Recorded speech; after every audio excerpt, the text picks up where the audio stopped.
Y bueno, venimos apenas hace un par de semanas de lo que fue Semana Santa y nuestro gran domingo de resurrección que celebramos. Y bueno, Cristo resucitó, eso está más que probado y comprobado. Pero no solamente la resurrección de Cristo fue algo que era necesario, sino también lo que iba a producir. Lo que produjo fueron vidas nuevas, transformadas, diferentes. Ok, Cristo se les presentó antes de crucificarse, se los advirtió antes de que subiera a la cruz, pero después de resucitar volvió a hacerlo. Se les manifestó. ¿Para qué? ¿Con qué fin? Bueno, con el fin de transformarlos y enviarlos. Por eso en esta mañana vamos a ver su semilla en mi mano. A ver, diga el tema. ¿Cuál es el tema? Su semilla en mi mano. A ver, vamos a hacer esta coreografía. Hágalo así. Su semilla. Todos apuntando arriba. Su semilla en mi mano. ¿Qué hacemos con la semilla de Dios? ¿Qué hacemos con esa semilla que se ha enviado y que ahora se ha puesto en la mano de muchos hombres, mujeres, niños, sin importar la edad, la lengua, la raza? Ha depositado. ¿Qué hacemos con eso? Le voy a platicar antes de entrar de lleno qué fue lo que hizo un hombre, o más bien un grupo de creyentes, con la semilla una vez que les fue dada en su mano. En Hechos capítulo 2, usted lo va a leer en su casa. Hoy voy a parafrasear bastante porque si no tendríamos que leer mucho. En Hechos capítulo 2 usted va a encontrar el primer acontecimiento de un grupo de hombres y de uno de ellos, Pedro, junto con otros 120 discípulos aproximadamente, llenos del Espíritu Santo. Lo que hizo Pedro fue algo impresionante.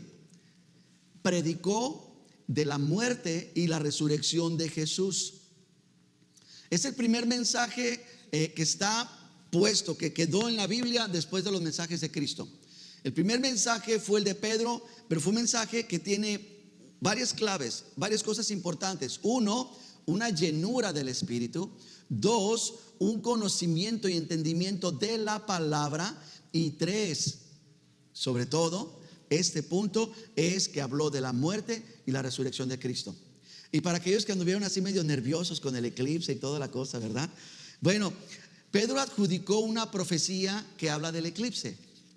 Pedro adjudicó la profecía de Joel, un profeta de hace más de 400 años, que él había escrito, y dice que en los postreros días enviaría su espíritu sobre toda carne, sobre niños, sobre ancianos. Dice que el sol se oscurecería. A ver, digan, wow, a ver. Bueno, es más, lo voy a decir otra vez. El sol se oscurecía. Qué tremendo. La luna se convertía en sangre. Ok, a ver, vamos a cambiarle un poquito. Como a mí me da más miedo que la luna se ponga en sangre, ahí vamos a gritar, ¿ok? Dice mi hija que vi una cucaracha y dice que grité, quién sabe cómo, ¿verdad? La ingrata se me paró en el pie. Ok, el sol se iba a eclipsar y la luna se iba a hacer sangre. Qué horrible, ¿verdad? El punto es que Pedro adjudicó esa profecía, ese cumplimiento, no al año 2022, no en 1995, 98. Yo vi el eclipse solar en mi país. ¿Cuántos lo vieron? ¿Sí? Impresionante, precioso, ¿verdad? Yo ya me quemé uno de esos, es que ya este segundo no fue gran cosa. ¿No lo adjudicó en el 84? ¿94? 94. No lo adjudicó. No lo adjudicó este año, lo adjudicó. ¿A cuándo cree que adjudicó que el sol se ocultaría y la luna se convertiría en sangre? ¿Sabe a cuándo? A un viernes de Pascua, cuando Cristo estaba en la cruz y se llenó de tinieblas. Pedro dijo: israelitas, hermanos, escúchenme. Esta profecía de Joel ya se cumplió. Lo que ustedes están viendo no es un grupo de hombres y mujeres embriagados. Están viendo jóvenes y ancianos llenos del Espíritu Santo. Ya vimos el eclipse que dijo Joel. Ya han pasado esta serie de cosas. Pero quiero decirles que eso no es lo tremendo. Lo tremendo no es que se haya ocultado el sol, no es que se haya puesto rojiza la luna. Es de que Cristo murió y resucitó.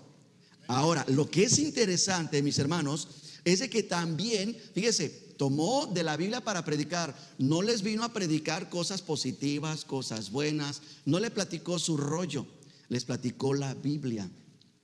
¿Qué es lo que deben de hacer los predicadores? Predicar la palabra de Dios, no sus testirrollos. No solamente hizo eso, volvió a otra porción de la Biblia y la trajo, y trajo lo que se conoce como un mictam. A ver, diga conmigo, mictam. Mictam es un salmo, pero diferente. Están los salmos y están los mictames. Este mictam lo reconocen de esa manera. Le voy a decir por qué. Porque es algo escrito muy poético, muy melódico, pero que tiene algo escondido.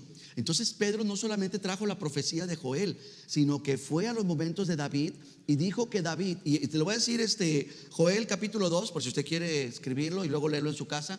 Esa es la profecía del sol eclipsado, etcétera. David, cuando habló del mictam, es en Salmos capítulo 16. Y allí habló de un mensaje oculto, que cuál era, y era de que no dejaría su alma en el Seol.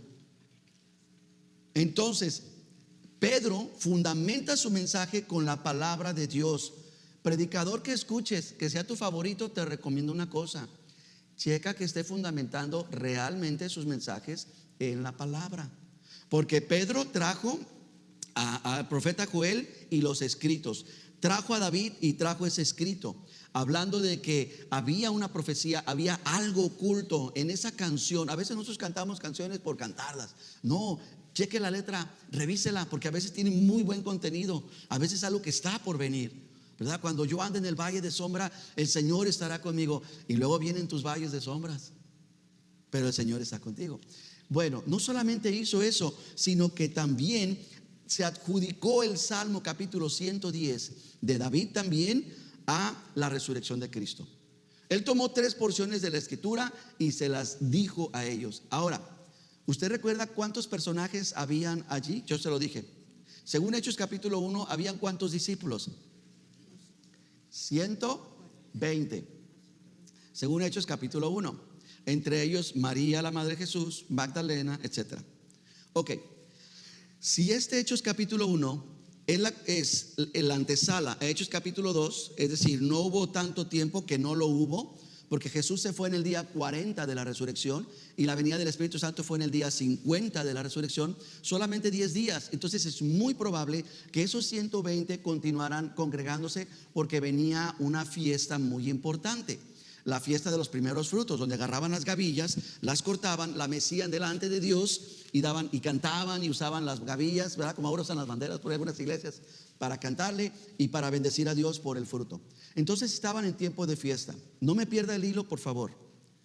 120 personas. Dice la escritura que el resultado fue un enorme crecimiento de la iglesia. Es decir, 3,000 personas se comenzaron a congregar y se proclamaron cristianos. Ahora, ¿cuántos discípulos? ¿Cuántos convertidos? Ok. ¿Sabe que equivale a 25 por 1? Es decir, de cada discípulo que estaba ahí hablando en lenguas y actuando como que si estuvieran borrachos, según los testigos, de estas 120 personas, 3,000 se convirtieron. Entonces quiere decir que por cada uno, 25 personas reconocieron el evangelio. ¿Me sigue, verdad? Ok, ¿esto qué quiere decir? Quiere decir, porque ellos dijeron: oigan, pero están hablando en lengua partos, medos, persas, están hablando el lenguaje de África, el lenguaje de Egipto, están hablando latín, están hablando griego, y estas personas solamente hablan hebreo, hablan arameo. Entonces habían muchas personas que estaban dentro de los discípulos hablando en lenguas, proclamando eso. Yo pienso, ese ya es de mi cosecha, yo pienso que cuando Pedro estaba predicando, los discípulos estaban traduciendo, porque claramente dice: están hablando nuestro lenguaje. ¿Me explico? Está Pedro, dice que él se pone de pie, porque estaban tirados o sentados o quién sabe cómo estaban. Pedro se levanta y empieza a proclamar, pero recuerden que habían egipcios, habían romanos, habían de todos colores y sabores. El punto es que de estas 3,000 personas contra 120 equivale por cada discípulo 25 personas. Sí, más o menos. Ok, déjeme, antes de avanzar, quiero recapitular, ¿de acuerdo? Porque tenemos varias personas que no estuvieron con nosotros la semana pasada. Y este mensaje de ser enviados es importante para la iglesia, porque fue inmediatamente lo que sucedió después de la resurrección.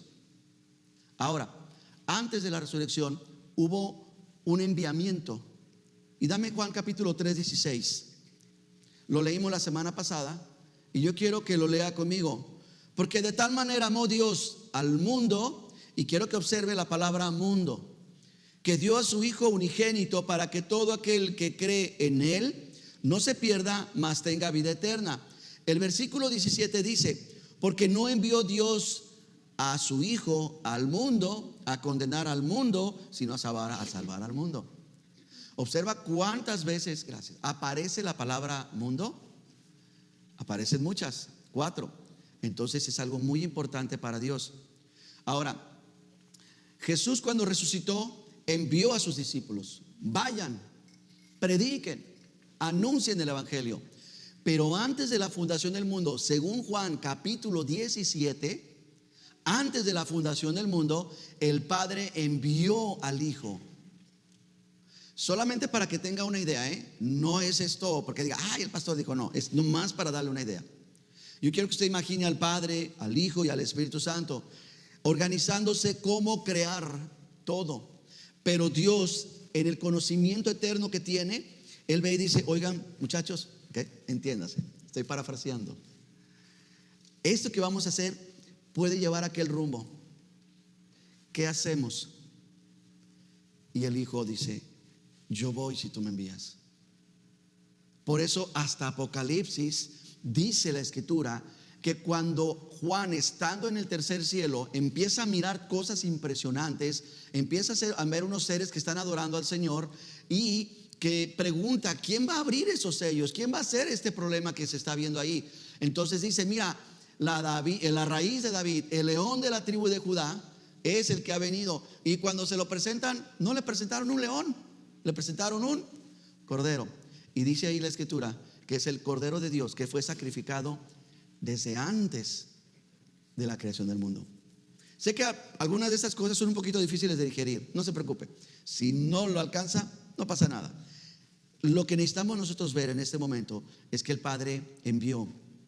¿Se acuerda que vimos y cuestionamos por qué enviamos? Enviamos porque tenemos autoridad, ¿verdad? Yo te puedo enviar a ti, así es que ve y tráeme esto del carro. A veces por la flojera, ¿verdad? Tenemos el control ahí a 5 pies, ¿verdad? Y pásame el control remoto, ¿verdad? Pero Dios envió por amor. La manera en la que Dios actuó y mostró su amor fue enviando. Ahora, esta parte que Jesús dice que el Hijo fue enviado por el Padre, ¿cuál es la referencia? ¿En qué se basa Jesús? Porque es obvio, entendemos, sabemos que Jesús y el Padre son uno y que ellos han tenido muchas pláticas. Imagínense, desde la eternidad, ¿qué tanto no han platicado? Pero a nosotros, ¿cómo nos dan una prueba de que el Padre dijo esto? De que el Padre envió al Hijo. Bueno, espero, como dicen por ahí, matar 2 pájaros de un tiro. Lo que espero es que para aquellos que tienen problema con su corazón para dar, para ofrendar, para diezmar, para apoyar al necesitado, para ayudar a sus padres en su país, espero que si ustedes se proclaman cristianos, esto les ayude un poco. La cita más polémica en cuanto a esto y más mal utilizada es Malaquías capítulo 3, donde dice: pruébenme en esto, abriré las ventanas de los cielos, derramaré bendición hasta que sobreabunde si ustedes traen los diezmos al alfolí. Y ahí se pelean, ¿no? Que si el diezmo es del nuevo o no es del nuevo, ¿qué pasa? Bueno, va a leer esto conmigo. Y no les estoy hablando del diezmo ni las finanzas, pero lo que sí les estoy diciendo es que lo que usted y yo vamos a leer, que respalda Juan 3:16, ¿en qué capítulo y en qué libro usted cree que está? Malaquías capítulo 3. ¿Lo lee conmigo? Léalo. Jehová de los ejércitos dice, y aquí está la palabra en el hebreo que vimos la semana pasada: enviaré mi mensajero para que prepare el camino del Señor, quienes ustedes buscan. Va a entrar de pronto en su templo. Ya llega el ángel del pacto que desean, dijo Jehová de los ejércitos. Ahora, aquí habría mucha tela que cortar, porque hubo un ángel que se les presentó allá en el desierto. Una vez que salieron de Egipto, se les presentó un ángel. ¿Recuerdan cuando tenían el mar al frente y tenían todo allá atrás a los egipcios? Un ángel, como buen pastor, empezó a juntar a los israelitas porque se habían dispersado. Ellos tenían un concepto muy entendido de lo que es el ángel del Señor, el que se le apareció a Gedeón, el que se le apareció a Abraham, a todos estos. Por eso dice ahí: al que ustedes buscan es el que se les va a aparecer, y él es el que va a entrar de pronto al templo. Pero ¿quién resistirá al día de su venida? ¿Quién permanecerá en pie? Pues llegará como fuego para purificarnos, será como jabón quitando nuestras manchas. El Señor se sentará a purificar a los sacerdotes como quien purifica la plata, el oro y el fuego. Después Después, a ver, diga conmigo después. Eso, quiere decir que lo está leyendo, ¿verdad? Después, ellos podrán presentar su ofrenda al Señor. ¿Cómo? Como deben hacerlo. Ok. Según esta profecía, lo que está diciendo es que Dios está enviando a su mensajero. ¿Quién es el mensajero? Algunos dicen que es Elías. No, si usted está anotando, anote Malaquías 4, versículos 5 y 6. Ahí habla de Elías, es decir, ahí habla de Juan el Bautista. Este mensajero es Jesús.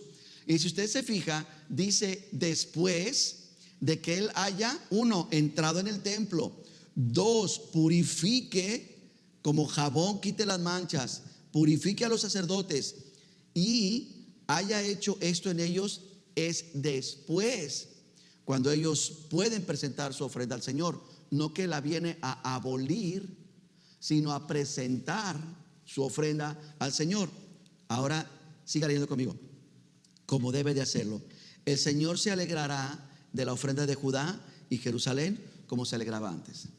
Y no lo vamos a leer más, eso se lo dejo de tarea. Pero lo que ahí sigue es cuando dice otra frase. Y dice, yo el Señor no cambio, soy el mismo. Y ustedes me han defraudado. Y entonces es donde viene toda esa frase que unos pastores la utilizan para manipular, otros la utilizan para contender.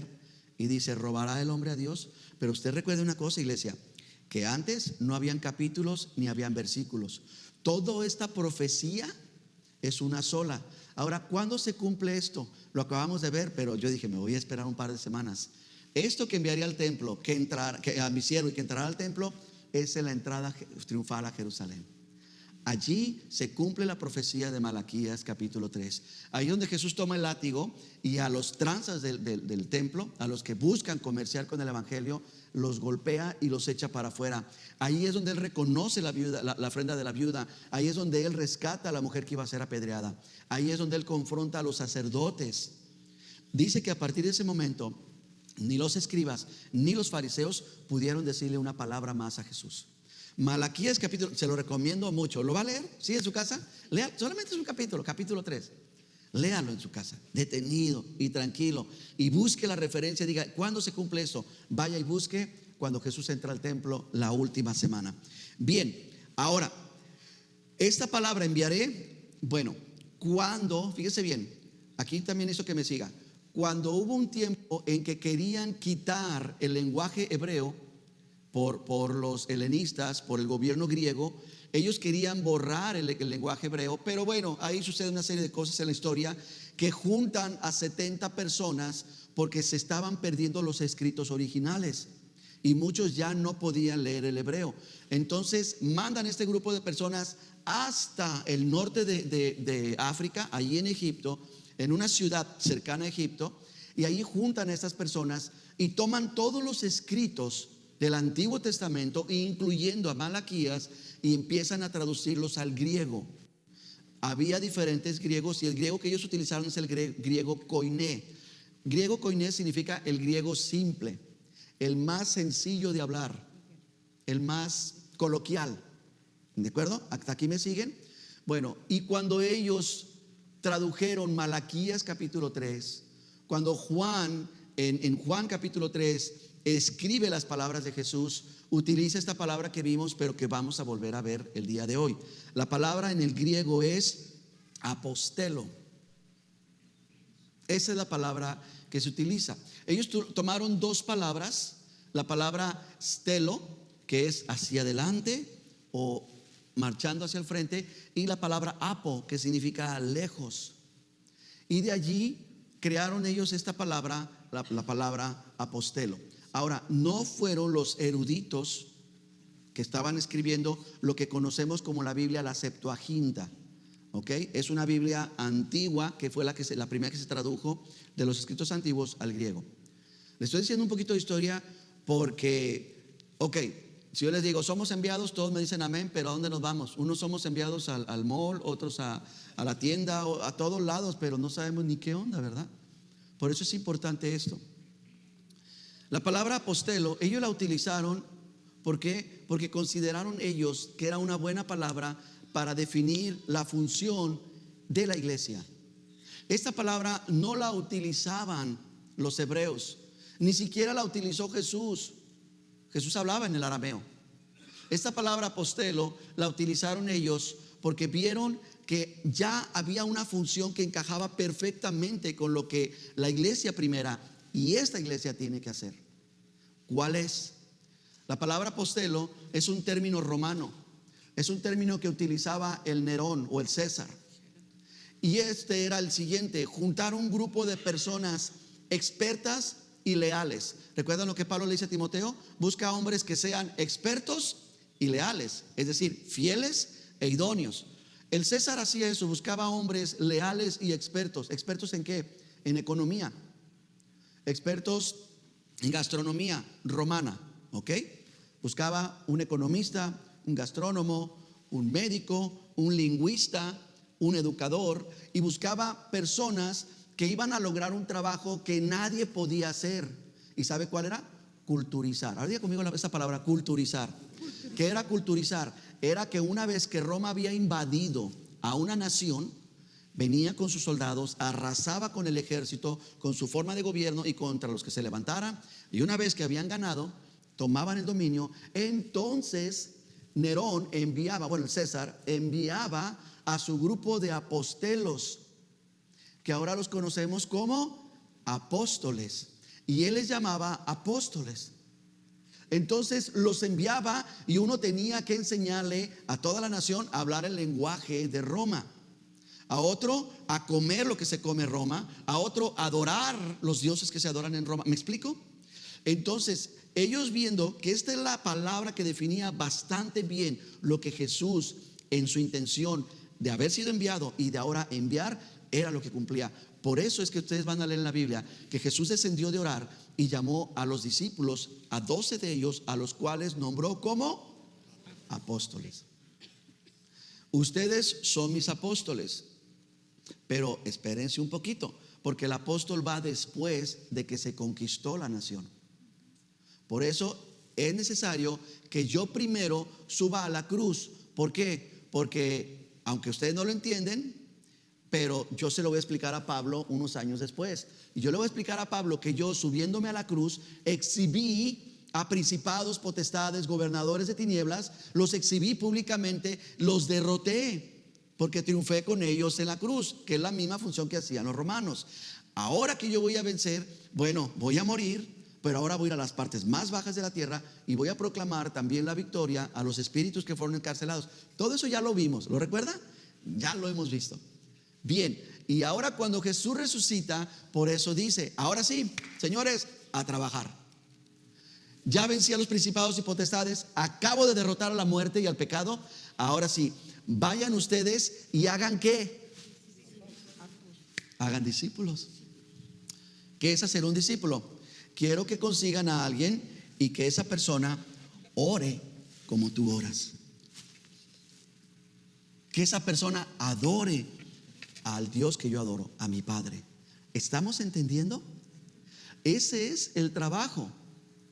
Cuando un apóstol de Roma empezaba a enseñar sus ondas, empezaba a salir con sus rollos y decir: bueno, está el César, pero está allá, pero aquí estoy yo, alabado sea yo y gloria a mi nombre. Luego Roma iba sobre de él y quedaba descalificado, le daban cuello. Entonces, esto es lo que significa la palabra apostelo o apóstol. ¿Me doy a entender hasta aquí? Ok, ahora Jesús, cuando envía a sus discípulos, los envía con algo en su mano. Es una semilla. Mire lo que dice Juan capítulo 12, léalo conmigo. Jesús les dijo: llegó la hora en que el Hijo del Hombre va a ser glorificado. Les aseguro que si el grano de trigo al caer en la tierra, escucha, no muere, el grano cae a tierra, pero si no muere, queda él solo. Pero si muere, da abundante cosecha. Sígame aquí. ¿Qué está diciendo Jesús? Yo soy el grano que del cielo cayó a la tierra. Pero si cae a la tierra y no muere, queda solo. Y de ahí algunos dicen: se casó con María Magdalena. Otros dicen: no, se fue a las regiones de Arabia. Pero dice, pero si el grano de tierra, el grano cae a tierra y si muere, entonces podrá esparcir y dar fruto. ¿Me está entendiendo? O más bien, ¿está entendiendo la palabra? Por eso Jesús tenía que morir, porque como grano tenía que dar fruto. Ahora, ya que usted vio eso, quiero decirle lo que dice: el que ama su vida la va a perder, pero el que desprecia su vida en este mundo la va a conservar para vida eterna. Y esas son palabras muy grandes para nosotros, porque hay muchos que no se están dando cuenta y están amando más su vida aquí que la vida por venir. Muchos. Como dijo un pastor, ¿cuántos se quieren ir al cielo? Pues todos. ¿Y cuántos se quieren morir? Pues nadie. No hay un elevador al cielo. Por eso Jesús está diciendo, tiene que caer el grano, pero tiene que morir. ¿Y sabe una cosa? ¿Sabe qué es lo tremendo? Que ese grano, esa semilla, te produjo a ti y me produjo a mí. Nos dio vida a nosotros. Es lo que hizo. Nos dio vida, y eso es algo que no tiene comparación. Entre nosotros hay una persona que obviamente lo va a mantener en el anonimato, pero me llamó mucho la atención de ese testimonio. Hay un joven que un día fue a la playa con sus amigos a drogarse. Se pusieron de acuerdo, vamos a ir allá y nos vamos a drogar. Pero él, con la intención de ir a drogarse, vio otro grupo, y vio un grupo de creyentes que se estaban bautizando. Y él dijo, prefiero dejar la droga e ir a bautizarme. Esa semilla que murió y que produjo fruto en la vida de este joven, y lo sigue haciendo. Y es el mismo fruto que quiere producirse en ti y en mí, y crecer. No quedarse como una ramita, no quedarse como una semillita. Yo le quiero mostrar un video. ¿Me deja mostrar un video de unos 30 segunditos? Pónmelo, por favor. Yo tenía 16 años y esa fue la iglesia donde yo empecé a congregarme. No voy a echar todo mi testirollo porque hace tanto tiempo, ¿verdad? Está viejísima. Pues me mandaron ese video y wow, ahí donde era yo barría, ¿verdad? Ahí están los baños que yo tenía que lavar. Pero bueno, híjole, de eso, a ver, ayúdenme, tengo 52. Y tenía 16, no, pues un montón, más de 30 años, 30 y qué, 4. Y ahí está, ese lugarcito feo, lleno de salitre, que nos aventaban las piedras los vecinos, ¿verdad?, al techo de lámina para que nos calláramos. Sigue siendo un semillero, sigue produciendo vidas y almas para Cristo. Yo no sé cuál fue tu historia, ¿verdad? Yo rogué para que me llevaran a ese lugar más de 3 meses, no me llevaban. Y cuando fui, rogué para que me sacaran, ¿verdad? Estuvo muy fea la primera experiencia, pero es porque se había ido la luz. Pero bueno, el caso, mis hermanos, es de que esa semilla de hace 2000 años que murió, pero resucitó y germinó, te trajo a ti en este día. Es la semilla que nos ha traído y nos ha reunido en esta mañana. Jesús dijo una parábola. Ustedes la conocen, no la vamos a leer. Y es la parábola del sembrador. Mateo capítulo 13, versículo 1 al 23. Ustedes lo pueden encontrar ahí. Pero sí quiero parafraseársela para dejarle a ustedes la tarea de que esta semana va a leer mucha Biblia, ¿ok? Mateo capítulo 13. Y escucha lo que dice. Comienza la historia de esta manera. Jesús salió de casa. ¿Qué hizo Jesús? Salió de su casa. No se quedó en su casa, se salió. Y estando afuera de su casa, comenzó a predicarles. Y les dijo, el sembrador, ¿qué hizo el sembrador? ¿Qué hizo? Salió. Abre conmigo, salió. No se quedó en casa. ¿Usted sabe qué hubiera pasado si Jesús se queda en casa? Pues nada. Bueno, salió de casa. Pero ¿usted sabe qué hubiera pasado si el sembrador se queda en casa? No siembra nada. ¿Estamos entendiendo el punto? De vez en cuando hay que salir de casa. El sembrador salió a sembrar y dice que de toda su semilla que traía, agarró y en el camino aventó una. Y dice que traía todavía más semilla en lo que llegaba, en lo que llegaba a su destino, tomó semilla y vio también por ahí unas piedras y aventó en el camino junto a las piedras. Dice que vio un terreno un poquito menos transitado, menos empedregado, y vio que estaba un poquito más desolado y aventó semilla también ahí. Y cuando llegó, encontró una buena tierra y dice que también sembró. Y Jesús les dice que la semilla que estaba en el camino, vinieron aves, vieron la semilla y se dejaron venir y la comieron. Las aves no vieron la semilla de las piedras, no vieron la semilla que estaba por allá, pero la semilla que estaba en las piedras tuvo una situación, y esta dice que creció. Pero Jesús usó algo, y ahorita yo se lo voy a mostrar, que a mí me sorprendió muchísimo. Porque como nuestro Señor, pues obvio, siempre va a estar adelantado, inclusive a nuestra época. Pero déjenme continuar con la parábola. Dice que sembró en las piedras y que sí, germinó, salió, pero habían dos problemas con esa semilla. El primer problema es que no tenía raíz, no había de dónde agarrarse. Y dice que el segundo problema es que salió el sol y quemó la planta, pero la planta no pudo avanzar por una razón, y ahorita la vamos a ver. Pero dice que otra semilla sí germinó, sí se pudo meter, pero que estaba metida entre cizaña, entre hierbas, entre matorrales, y no le permitieron crecer, no le permitieron recibir el sol. En aquella era demasiado sol, en este no hay sol, y los pocos nutrientes que tenía la tierra se los absorbían los matorrales, y tampoco funcionó. Pero dice, pero hubo una que cayó en tierra fértil y sí produjo fruto. Ahora, esta parábola es para alentar a los sembradores, y no estamos hablando de los del campo, estamos hablando que del pueblo de Dios el Señor ha levantado sembradores. ¿Quiénes son? Los que predican la palabra, los que enseñan, los que dirigen, los que presiden. Y esto es para alentarnos. ¿Por qué? Porque vamos a tener que trabajar, aunque muchas veces no se vea fruto. ¿Me está siguiendo? El sembrador sembró, pero no todas las semillas brotaron.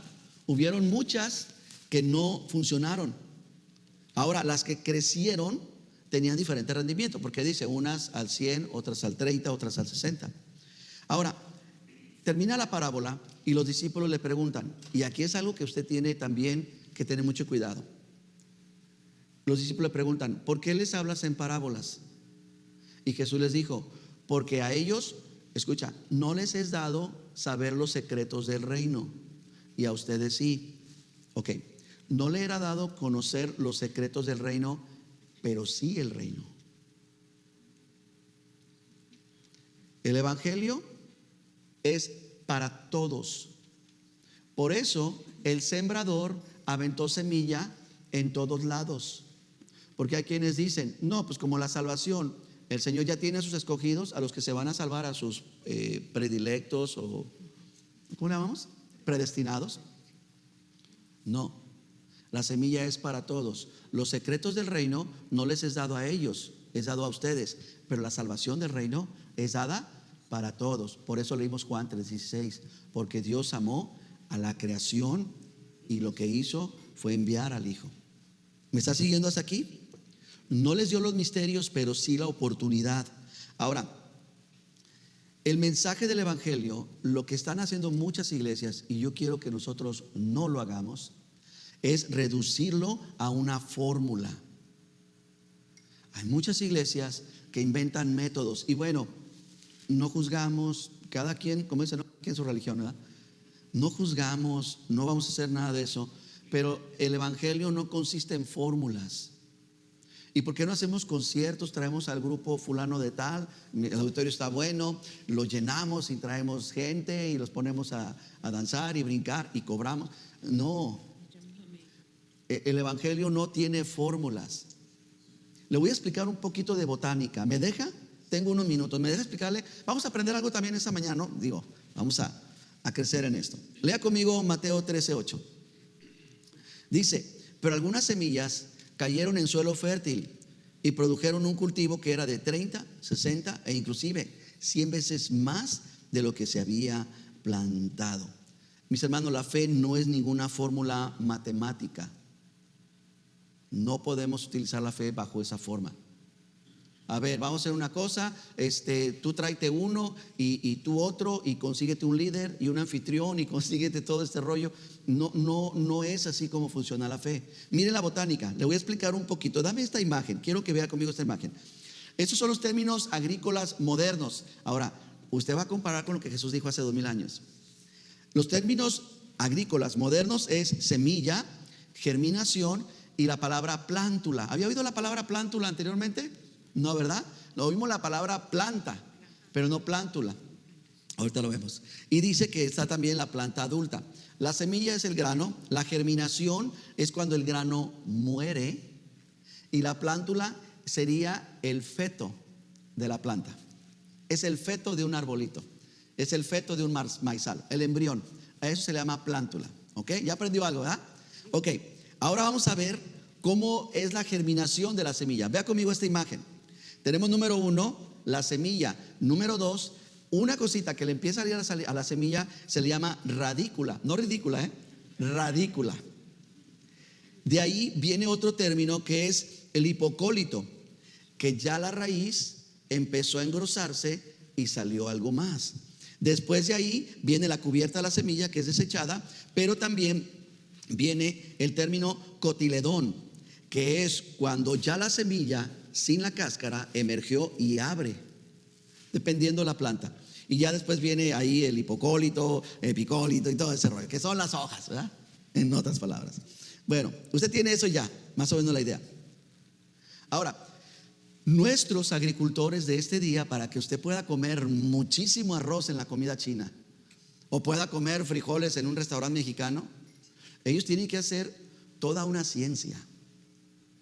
Ellos tienen que recibir la semilla y hacer un proceso que se le llama metodología para la prueba de la germinación, es decir, un ensayo de la germinación. Ellos toman semillas, 400 semillas, dividen 100, 100 y 100. No se me pierda, porque por lo que leímos en Hechos capítulo 2 y lo que vamos a ver, de esos 4 grupos de 100 semillas, ellos los siembran en un lugar controlado. Y ellos, a esos términos que estamos viendo, ellos toman una semilla y ven si la cosita esa, la radícula, qué tan grande está. Entonces ellos hacen ahí sus fórmulas. De hecho, tienes una fórmula, dámela por favor. La fórmula es esta. Tienen 4 grupos, ¿verdad? De 100. Y dicen, ok, ¿cuántas plántulas emergieron? En el grupo 1, 97, en el grupo 2, 90, en el grupo 3, 92, en el grupo 4, 80, 81. Las suman, es lo que tienen que hacer. Suman todas las plántulas, es decir, la semilla que sacó el palito ese, y lo dividen entre 4.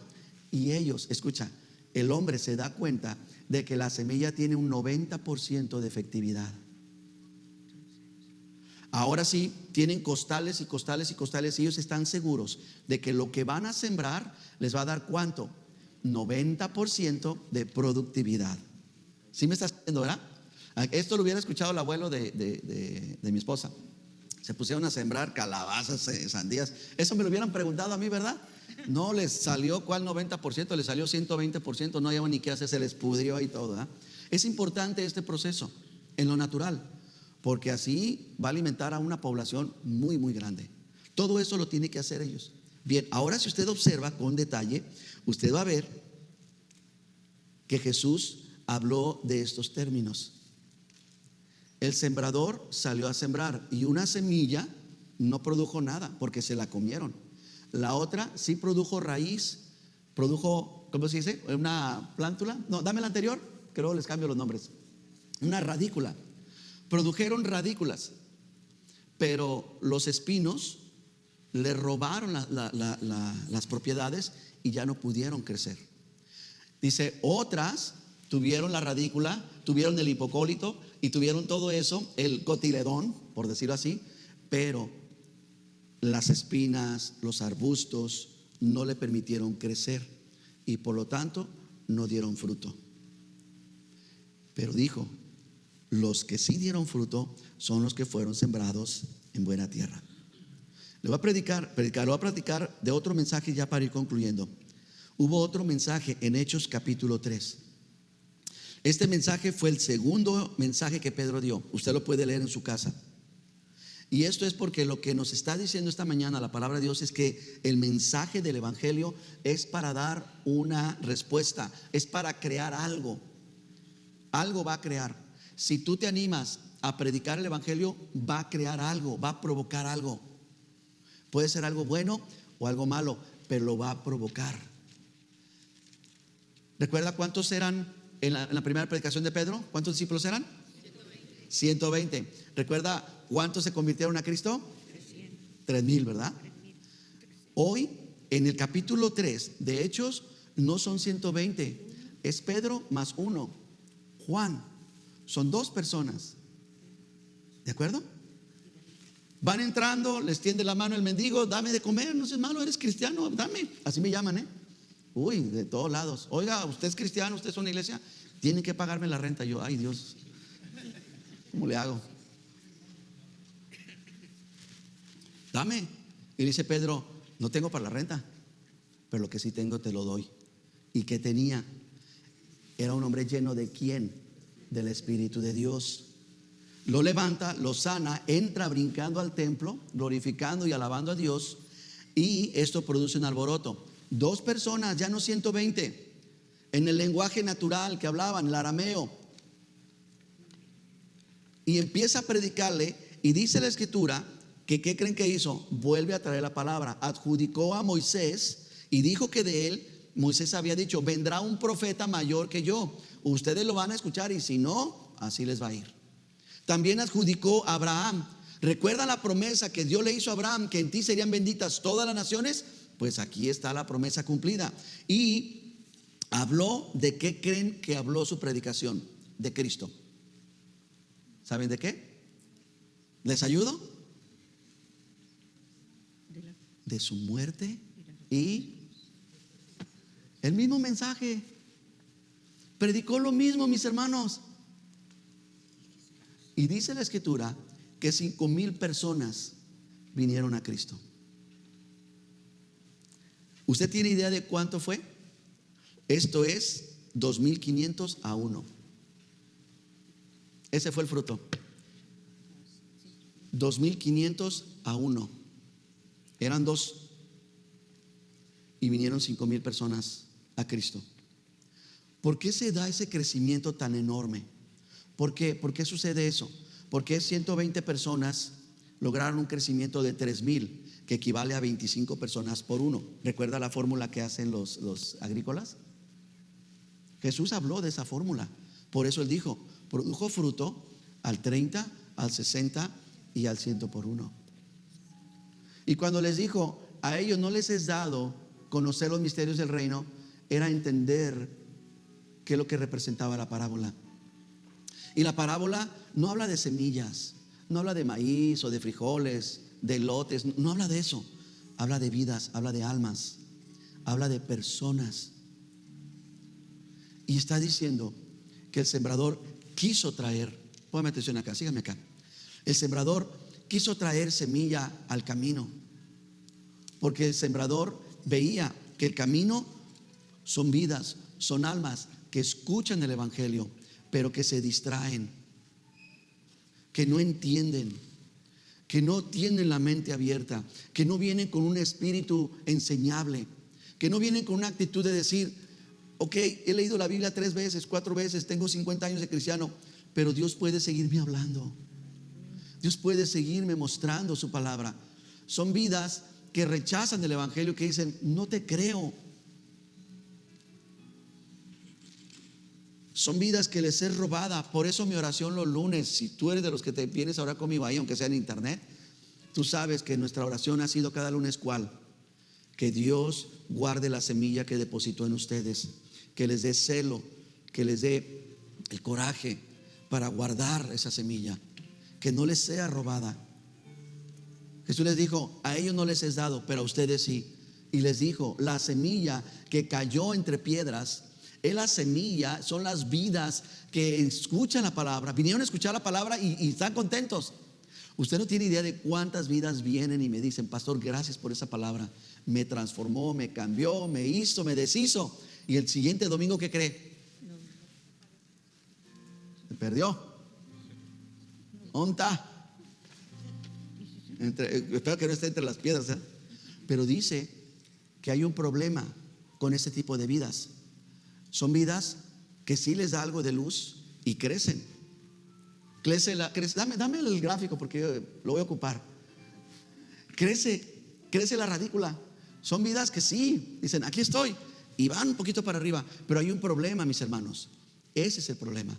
El problema es que tienen un enemigo por arriba. Dice que llega el sol y quema. El sol no quema la semilla. ¿Está de acuerdo conmigo? El sol no puede quemar la semilla, no puede quemar la radícula, no puede quemar la raíz. ¿Qué quema el sol? La rama. ¿Y sabe qué pasa cuando el sol quema una vida que está bien arraigada? Pasa esto. Vuelve a surgir porque está arraigado. El problema es que quisieron quedar entre piedras y no se arraigaron. Y hoy están aquí y mañana allá y mañana acullá, y están por todos lados y en ningún lado. Le creen a todos y a nadie. Le oran a todo y en realidad le oran a nada. Dice, pero hay otro tipo de personas que sí crecen y sí echan raíz. El problema es, y dice que hay dos cosas que buscan: el afán y las riquezas. ¿Sabes que tienes muchos afanes en tu vida que te los ganaste de gratis? ¿Lo sabes? ¿Sabes que tienes muchos compromisos con este mundo que no eran necesarios? Piénsalo un momento. No dejes que esos arbustos crezcan sobre ti, porque te van a ahogar.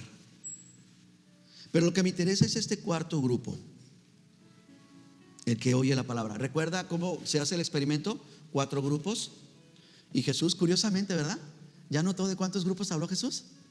Habló de 4: el camino, las piedras, los espinos y la buena tierra. Por eso se me hizo interesante y quise que usted lo observara, porque yo no sé de qué grupos son ustedes. Yo quiero ser del cuarto. Este cuarto grupo es el que oye la palabra y la entiende. Ahora, estas personas que entienden la palabra, aún ellos se ponen límites. Por eso producen fruto a 30, a 60 y a 100. Porque es hasta donde tú quieres crecer en la palabra. Porque están en diferentes estado de preparación. Es importante estar bien preparados. Y concluyo con esto, para que ya puedan seguir con las botellas. ¿Qué tanto se ha arraigado la palabra de Dios en nosotros? Piénsalo un momento, porque es aquí donde te toca a ti pensarlo. ¿Qué tipo de suelo decides ser? Cuando tú vienes a escuchar la palabra de Dios, ¿vienes listo? ¿Sabes yo por qué le digo a los hermanos que se paren aquí a orar por la iglesia, por el culto? Porque hay unos que vienen con piedras, y no en el hígado, ¿verdad? O en el riñón. Vienen con piedras en su alma. Vienen llenos de cargas. Vienen llenos de afanes. Vienen llenos de cosas. Y claro que la palabra les va a ser infructuosa. Jesús nos envió a nosotros. Jesús nos dijo: vayan. ¿Eres nacido de nuevo? ¿Eres un cristiano? ¿Eres un creyente? ¿Eres un perdonado por Dios? Ve y siembra la palabra. Siémbrala en tu escuela, en tus compañeros. Pastor, ya lo hice. Pues no le hace. Entonces hay que sacar piedras y volver a sembrar. Te voy a decir una cosa: va a llegar el día en que la tierra te va a pedir a gritos: dame la semilla. Va a llegar el día. Nosotros vivimos un periodo en mi ciudad hace muchos años donde se burlaban y nos rechazaban y no nos querían y nos apartaban. Y yo en ese entonces es cuando yo me metí fuertemente en aprender medios de comunicación, radio, televisión, todo ese asunto, y se burlaban de nosotros, hasta que un día nos llamaron por teléfono y nos dijeron: somos la radiodifusora fulana de tal y queremos que por favor vengan y tomen espacio de aire gratis, y queremos que prediquen la palabra de Dios. Una radiodifusora de las más grandes. Allá tenemos un grupo que se llama Grupo Así, que tiene las radiodifusoras de la región, pertenecen a Televisa. ¿Sabe qué pasó? que vinieron un montón de sembradores y vinieron con fórmulas. Y le vamos a hacer así, le vamos a hacer así. Y se empezaron a pelear los sembradores. ¿Y sabe qué hizo la radiodifusora? Volvió a cerrar las puertas. Cuando mi esposa y yo nos mudamos a Puerto Vallarta en el 2008, yo me llevé mi equipo de producción que tenía, un equipo bastante grande, grúas, cámaras, todo un sistema de producción. Y ahí está mi esposa y mis hijos. Nos llamaron de una televisora y nos dijeron: queremos contenido, tráenos contenido de tus iglesias gratis. ¿Y sabe qué hice yo? No saqué una fórmula. Fui con los pastores y les dije: aquí está esto, hermanos, es gratis. ¿Sabe cuántos se animaron? 4. Y el tiempo que estuvimos ahí, se estuvo predicando la palabra de Dios por medios de comunicación, completamente gratis. ¿Te acuerdas, Alex? A un lado y al otro y al otro. Y fue una bendición. Yo le estoy explicando esto porque si se nos abren las puertas en lugares donde ahorita están cerradas, estamos listos para salir a sembrar. Mateo dijo: Jesús salió de su casa. Jesús dijo: el sembrador salió de su casa. El Señor nos ha enviado. ¿Estamos listos?